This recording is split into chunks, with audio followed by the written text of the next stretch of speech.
Welcome to your channel as they like it. Welcome to daily news analysis for 8th May 2022. इस news analysis को start करने से पहले एक disclaimer हम आपको फिर से दे दें कि ये न्यूज़ एनालिसिस हमारे स्टूडेंट्स की रिक्वेस्ट पे हमने बनाया है और इसमें कई सारे न्यूज़ आइटम्स को ब्रीफ में कवर किया जाएगा ताकि कई सारे एग्ज़ाम्स जिनमें कि बहुत डिटेल में नहीं पूछा जाता है उनके स्टूडेंट्स को बहुत हेल्प हो, specially NDA, CDS, SSC, railway, banking, इन एग्ज़ाम्स के बच्चों को बहुत ज़्यादा मदद होगी इस वीडियो से। हालांकि यूपीएससी वाले स्टूडेंट्स भी इसको देख सकते हैं और इनकी डिटेल वीडियो या डिटेल मटेरियल जो है वो हम सेपरेट अपनी यूपीएससी वाले मटेरियल्स में डालते हैं। तो आइए स्टार्ट करते हैं 8 मई का डेली न्यूज़ एनालिसिस। और आज का हमारा पहला न्यूज़ आइटम है डेफ ओलंपिक्स कि डेफ ओलंपिक्स क्या होते हैं।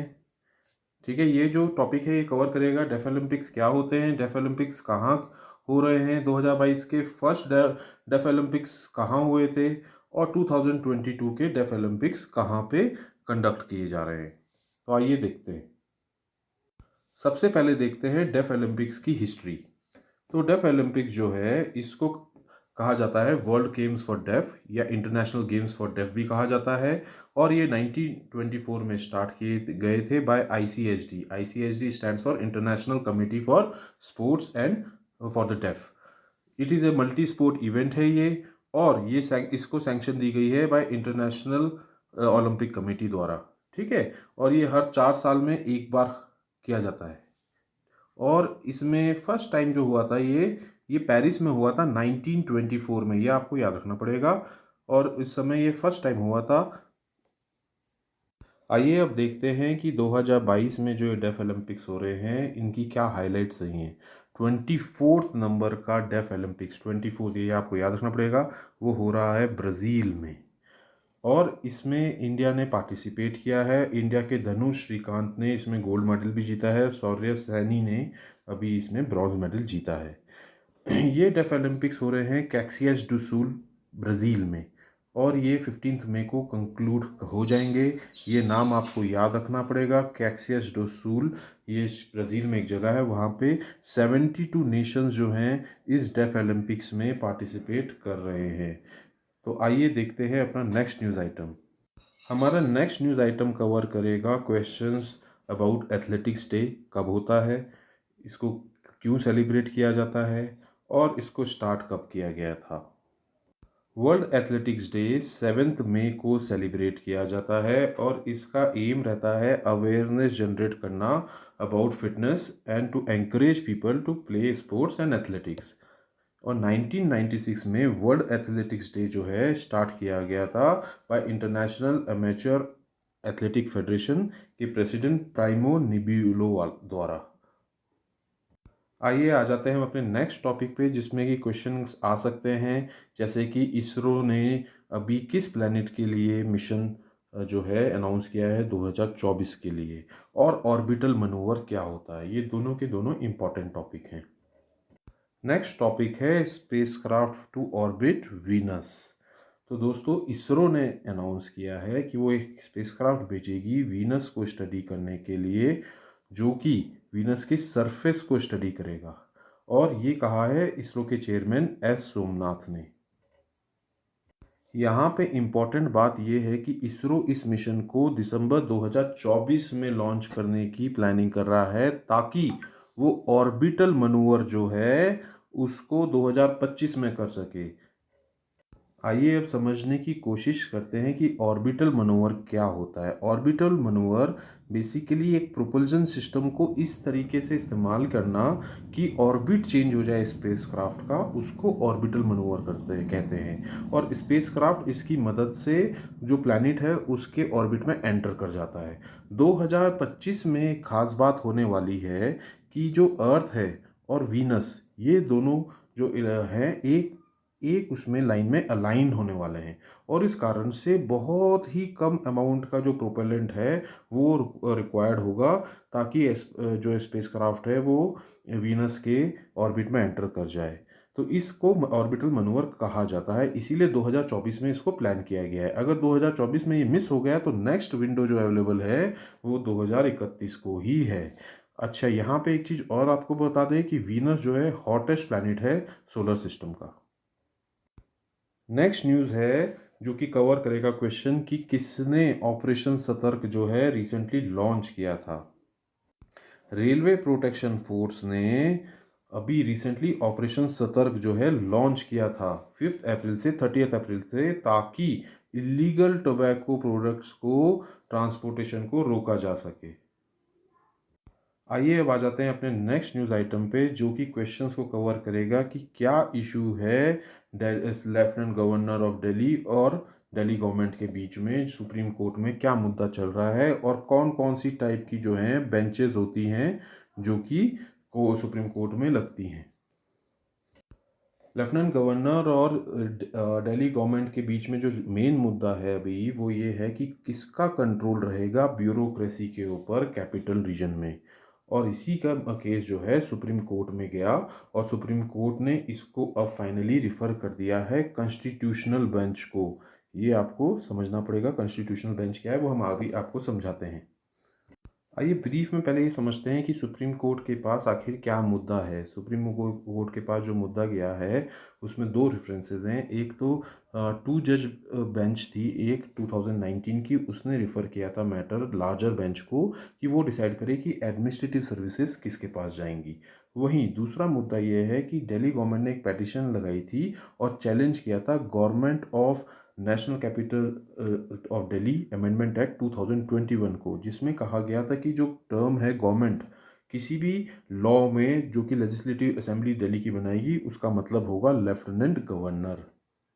एक सुप्रीम कोर्ट का 2018 का जजमेंट है इसी केस से रिगार्डिंग, वो थोड़ा सा हमें जानना यहाँ पे ज़रूरी है। वो था आर्टिकल 239 ए के बारे में। सुप्रीम कोर्ट ने कहा था 2018 में, और ये कहा था कि जो काउंसिल ऑफ मिनिस्टर्स होंगे दिल्ली में उनको अपने सारे डिसीजन जो हैं लेफ्टिनेंट गवर्नर तक कम्युनिकेट करने पड़ेंगे। लेकिन उसका मतलब ये नहीं कि लेफ्टिनेंट गवर्नर की जो कंकरेंस है वो रिक्वायर्ड है।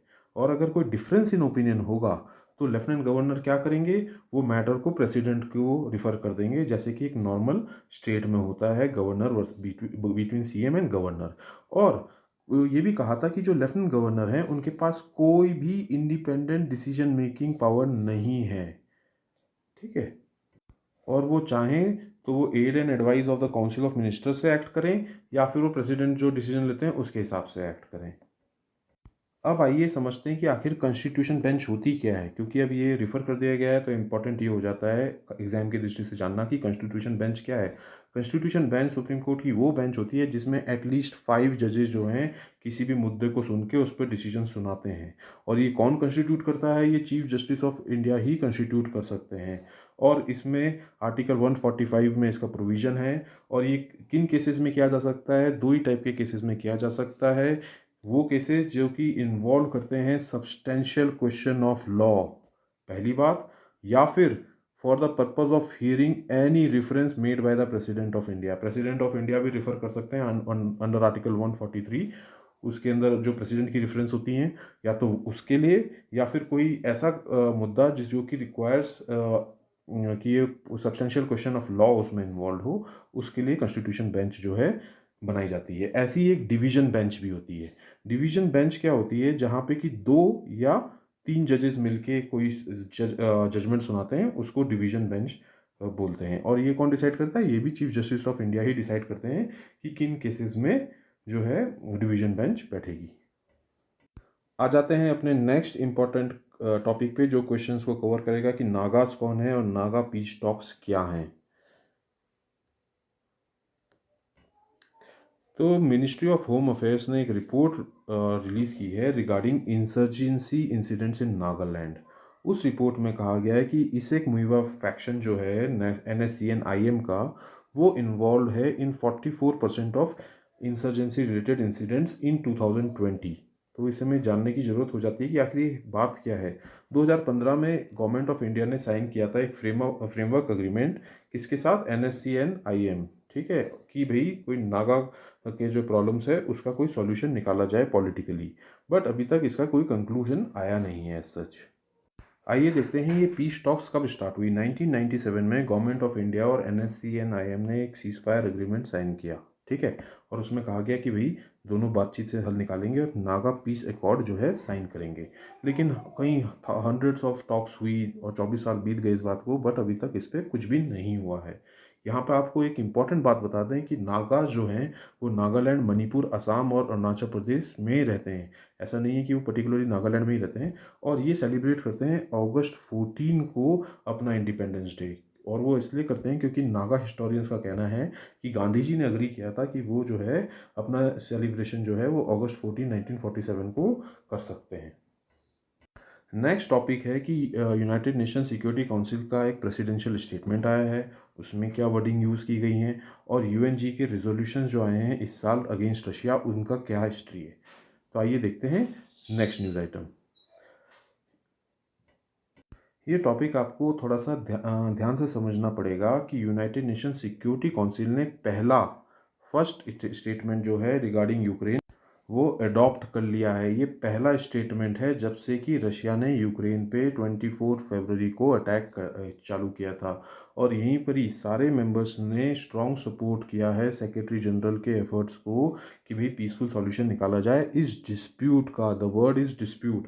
डिस्प्यूट याद रखना पड़ेगा क्योंकि सभी मेंबर्स जो हैं, कई सारे मेंबर्स चाहते थे कि यहाँ पे वर्ड इंक्लूड किया जाए वॉर, कन्फ्लिक्ट या इन्वेजन, या फिर रशिया जो वर्ड यूज़ करता है स्पेशल मिलिट्री ऑपरेशन। बट जो फाइनल जो वर्ड हुआ है वो हुआ है डिस्प्यूट।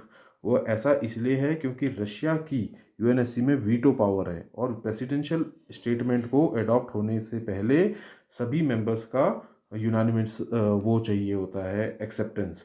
तो रशिया इसने इससे पहले जितने भी प्रेसिडेंशियल स्टेटमेंट्स की कोशिश हुई जिसमें कि रशिया के लिए गलत वर्ड्स यूज़ करने की कोशिश की गई, उसको रशिया ने ब्लॉक कर दिया।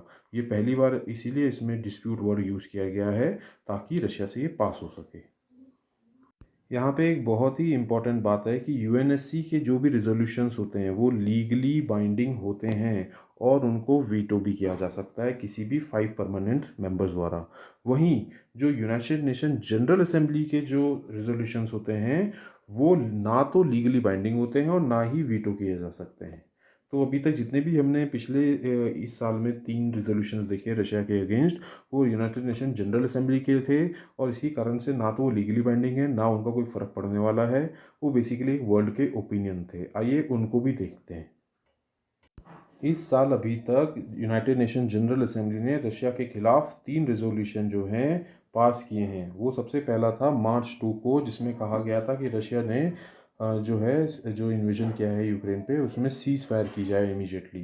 दूसरा था मार्च 24 को, जिसमें कहा गया था कि जो रशिया है उसने यूक्रेन में ह्यूमैनिटेरियन क्राइसिस क्रिएट कर दिए हैं। और तीसरा जो था वो था अप्रैल 7 को, जिसमें कि रशिया को सस्पेंड कर दिया गया United nation human right council से। तो ये एग्जाम में पूछे जा सकते हैं, इसीलिए हमने कवर किए हैं। Next important news item cover करेगा क्वेश्चंस को कि भाई WHO और इंडिया का कोविड डेटा को रिलेटेड क्या इशू चल रहा है और CRS का क्या डेटा है। कल WHO ने अपने डेटा को रिलीज़ किया रिगार्डिंग जो लोगों की डेथ्स हुई है कोविड पैंडमिक में। उसमें WHO ने कहा कि इंडिया में 47.4 लाख पीपल जो है 2020-21 में जो है कोविड की वजह से डायरेक्टली या इनडायरेक्टली मरे हैं। वहीं इंडिया का कहना है कि ये जो फिगर्स हैं बहुत इन्फ्लेटेड हैं, और इंडिया के हिसाब से 4.81 जो लोग हैं वो मरे हैं, ना कि 47.4 लाख पीपल। WHO का कहना है कि 2020 में ही इंडिया में जो है 8.3 लाख डेथ्स हुई हैं कोविड की वजह से। वहीं इंडिया ने भी अपना डेटा रिलीज़ किया है 2 दिन पहले ही, जिसके ऊपर हमने कल ही रात को वीडियो बनाई है, और उसका नाम है सिविल रजिस्ट्रेशन सिस्टम 2020 का डेटा है ये, regarding births and deaths for the year. और ये जो है रजिस्ट्रार जनरल ऑफ इंडिया द्वारा रिलीज़ किया जाता है, और इसमें कहा गया है 4.75 लैक्स ज़्यादा हुई हैं 2020 में 2019 के मुकाबले। तो इसी कारण से इंडिया जो है WHO के डेटा को कंटेस्ट कर रहा है कि ये बहुत ज़्यादा इन्फ्लेटेड है। वहीं इंडिया का ये भी कहना है कि WHO ने इंडिया को जान करके टीयर 2 कंट्रीज़ में डाला है। टीयर 2 कंट्रीज़ में, टीयर 2 कंट्रीज़ वो कंट्रीज़ हैं जिन्होंने अपना पूरा डेटा जो है नेशनल लेवल का या लोकल लेवल का WHO से शेयर नहीं किया है, उनको WHO ने टीयर 2 में डाला था, और बाकी कंट्रीज जिन्होंने प्रोवाइड कराया था उनको टीयर 1 में डाला था। टीयर 1 के लिए सेपरेट मेथडोलॉजी अपनाई थी, टीयर 2 के लिए डिफरेंट मेथडोलॉजी अपनाई थी। इसके लिए हमने सेपरेट वीडियो बनाई है डिटेल में, आप वो भी देख लीजिएगा, बहुत इंपॉर्टेंट है, एग्जाम्स में पूछी जा सकती है। नेक्स्ट इंपॉर्टेंट टॉपिक जो है उस पर क्वेश्चन बन सकता है कि कौन से स्टेट ने vehicle movement tracking system VMTS develop किया है ताकि इलीगल माइनिंग को रोका जा सके। हरियाणा के चीफ मिनिस्टर ने लॉन्च किया है व्हीकल मूवमेंट ट्रैकिंग सिस्टम, एक मोबाइल ऐप है ताकि सारी जो व्हीकल्स हैं जो सैंड और माइनिंग मटेरियल हैं उनको ट्रैक कर सकें, उनको जो ले जाते हैं उनको ट्रैक किया जा सके। हरियाणा में ये बहुत बड़ी प्रॉब्लम रही है कि सैंड माफियाज हैं और इलीगल सैंड माइनिंग होती है, इसी के लिए ये जो है ऐप डेवलप की गई है। इसमें व्हीकल की सारी डिटेल्स, उसका मूवमेंट सब कुछ ट्रैक किया जा सकेगा, और नॉन रजिस्टर्ड जो इंडिविजुअल हैं उनको परमिट नहीं किया जाएगा कि वो जोन ऑफ सैंड माइनिंग में एंटर कर सकें।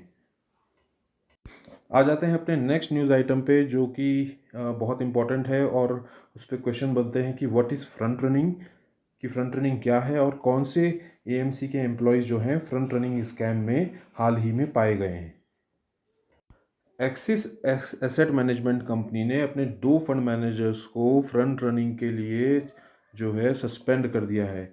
और फ्रंट रनिंग होती क्या है, बेसिकली फ्रंट रनिंग का मतलब क्या होता है, जैसे एक म्यूचुअल फंड है, उसको कोई शेयर खरीदना है, तो उसके फंड मैनेजर जो हैं, क्योंकि म्यूचुअल फंड तो बहुत पैसा लगाते हैं, तो उसके फंड मैनेजर वही शेयर अपने अकाउंट में उससे पहले ले लेते हैं, मतलब म्यूचुअल फंड के खरीदने से पहले ले लेते हैं, और जब वो बहुत पैसा उस पर लगता है तो शेयर ऊपर जाता है, तो उनको पर्सनली फ़ायदा होता है। फ्रंट रनिंग को सेबी जो है इलीगल बोलती है इंडिया में। इसमें जो है नॉन पब्लिक इंफॉर्मेशन का फ़ायदा उठाते हुए एडवांस में जो है एक स्टॉक को परचेज कर लिया जाता है अपने पर्सनल फ़ायदे के लिए, इसको कहते हैं फ्रंट रनिंग। ये आपके एग्ज़ाम में पूछा जा सकता है। नेक्स्ट इंपॉर्टेंट टॉपिक जो अब कवर करते हैं वो कवर करेगा क्वेश्चंस कि GPA क्या है, गवर्नमेंट प्रोक्योरमेंट एग्रीमेंट क्या है, और गवर्नमेंट प्रोक्योरमेंट क्या होता है। इंडियन गवर्नमेंट ने अनाउंस किया है कि गवर्नमेंट का कोई भी प्लान नहीं है ज्वाइन करने का WTO के गवर्नमेंट प्रोक्योरमेंट एग्रीमेंट GPA को।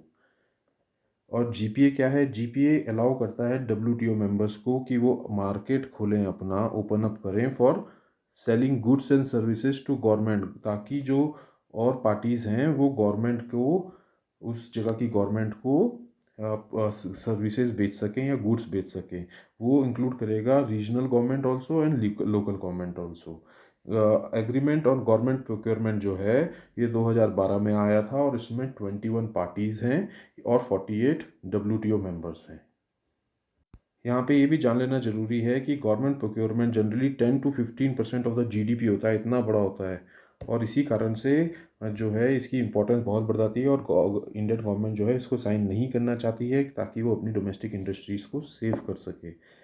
यहाँ पे आपको एक बात और बता दें कि इंडिया ने आज तक कभी भी बायलैटरल एग्रीमेंट्स या नेगोशिएशंस में जो है गवर्नमेंट प्रोक्योरमेंट को इंक्लूड नहीं किया है, लेकिन पहली बार जो फ्री ट्रेड एग्रीमेंट इंडिया का सेपा हुआ है UAE के साथ अभी फरवरी में, उसमें इंडिया ने पहली बार जो है गवर्नमेंट प्रोक्योरमेंट को लिमिटेड टर्म में इंक्लूड किया है। ये क्वेश्चन भी आपसे पूछा जा सकता है एग्जाम में। तो दोस्तों ये थी हमारी करंट अफेयर्स की कवरेज, जिसमें हमने ब्रीफ में कई सारे टॉपिक्स को लिया जो कि कई सारे और एग्जाम्स के लिए इंक्लूडिंग UPSC भी इम्पोर्टेंट हैं। अगर आपको ये कोशिश पसंद आई हो तो हमारी वीडियो को लाइक एंड सब्सक्राइब करें, चैनल को सब्सक्राइब करें, और इंस्टाग्राम और टेलीग्राम से जुड़ें for free PDF and free notes. Thank you.